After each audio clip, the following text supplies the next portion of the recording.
Voltamos a apresentar Nossa Terra, Nossa Gente. Agora você vai conhecer a história da pedagoga Renata Cid, que através da inseminação artificial realizou o sonho de ser mãe.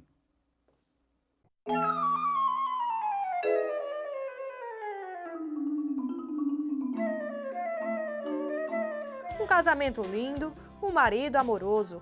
Renata tinha quase tudo para considerar a história como conto de fadas, mas não foi bem assim. Após 2 anos de casado, ela descobriu que não podia engravidar. O sonho de ser mãe estava ameaçado. Realmente, eu tive muita dificuldade, né? Primeiro você descobrir que você não consegue engravidar naturalmente, né? Vem a primeira frustração, mas aí com a clínica eu voltei realmente a sorrir, né? Tive muita esperança. Já na primeira tentativa, como eu disse, eu fiquei grávida da Ana Luísa, então isso te deixa realmente motivada a tentar. Depois, realmente, eu tive uma série de dificuldades, tive uma outra gravidez que tive um aborto, mas ainda assim eu não desisti. Sempre que eu procurava a clínica, né, para um novo tratamento, eu era recebida de braços abertos e isso acolhia muito. Tive meu marido que me deu apoio sempre, em todas as tentativas, em todas as vezes que a gente foi tentar engravidar, né, engravidávamos juntos, isso também é muito importante. E o desejo de ser mãe, né, que você sempre põe em primeiro lugar. Apesar de todos os desafios, Renata não desistiu de ser mãe. Ela e o esposo optaram pela reprodução assistida. Já na primeira tentativa, Renata engravidou da Ana Luísa, que hoje tem 6 anos. Na segunda vez, surgiu um outro obstáculo. A pedagoga descobriu um problema imunológico. 4 anos depois dessa descoberta, nasceu a Isabela. E há 2 anos, a grande surpresa: os gêmeos Valéria e Iraguaçu Neto. Eu sempre tive muita vontade de ser mãe, né? A vida inteira, acho que toda menina sonha em ser mãe, desde que brinca de boneca, né? E realmente isso foi um sonho na minha vida. Tanto que a minha faculdade foi pedagogia, porque era uma coisa muito voltada para a criança, né? Trabalhei muitos anos em escola. Então, o meu desejo de ser mãe vem de criança mesmo, né? Das brincadeiras de criança. Depois, quando eu conheci o meu marido, a gente começou a namorar. E o sonho dele também era muito parecido com o meu, era ser pai e a gente sempre sonhou em ter muitas crianças. Até que a gente realmente descobriu que eu tinha essa dificuldade, mas não desistimos, procuramos a clínica, né?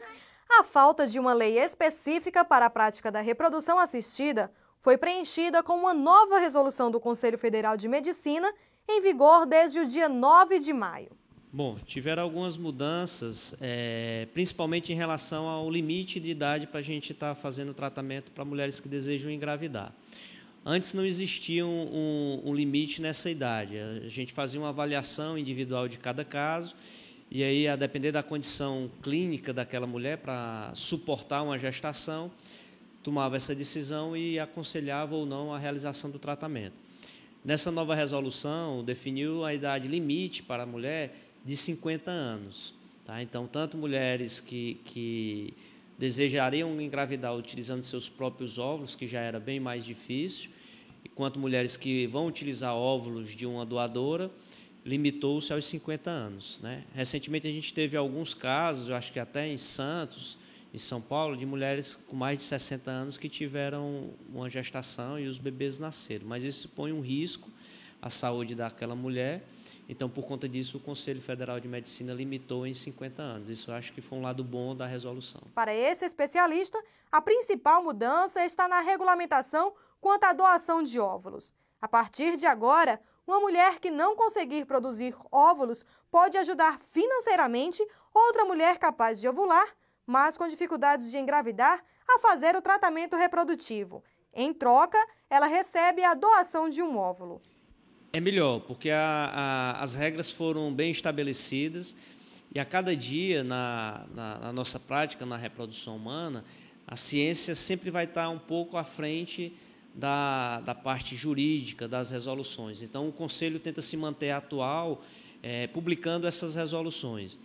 Um outro tema abordado na resolução foi em relação à doação compartilhada, que já havia alguns pareceres e alguns conselhos regionais de medicina em alguns estados favorável a essa prática, que devido ao pouco número de centros públicos, vários casais sem condições financeiras não tinham acesso a esse tratamento. Então, o Conselho Federal de Medicina autorizou, né, deixou bem claro as regras para a doação compartilhada, que seria a situação em que dois casais teriam necessidade de realizar o tratamento, tem que haver essa necessidade de realizar o tratamento, em que um casal com uma condição financeira menor pode ser ajudado por um casal com uma condição financeira maior, desde que esse casal com uma menor condição financeira acabe cedendo parte dos seus óvulos, no caso da mulher, para a paciente que tem uma melhor condição financeira. Então, isso vai permitir com que casais que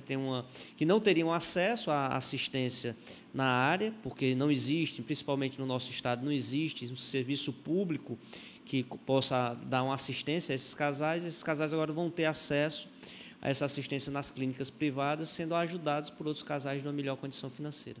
Além dessas regulamentações, na nova resolução, homossexuais e solteiros podem ser eleitos para a inseminação. A nova resolução aumenta a possibilidade de uso da barriga de aluguel. Antes, a mulher que gerava o filho deveria ter parentesco de até 2º grau, ou mãe ou irmã. Com o novo texto, parentes de até 4º grau, tias e primas, também podem emprestar o útero para este fim. Me realizo cada dia em cada um deles. A seguir, você fica com o amigo Álvaro Lins e o Espaço Empreendedor. Estamos apresentando Nossa Terra, Nossa Gente.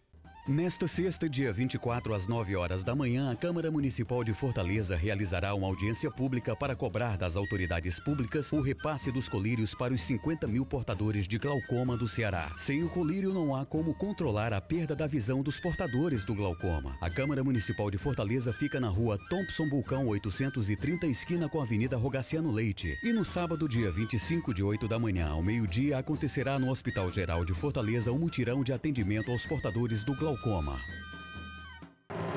Moderno Centro de Oftalmologia.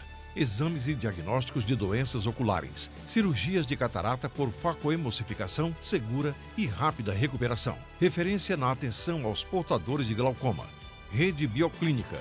Em Fortaleza, no Conjunto José Walter e em Messejana. E ainda, no Eusébio, Maranguape e Maracanaú, você tem uma bioclínica perto de você. Rede Bioclínica, referência em glaucoma e catarata. PABX 3033 2323.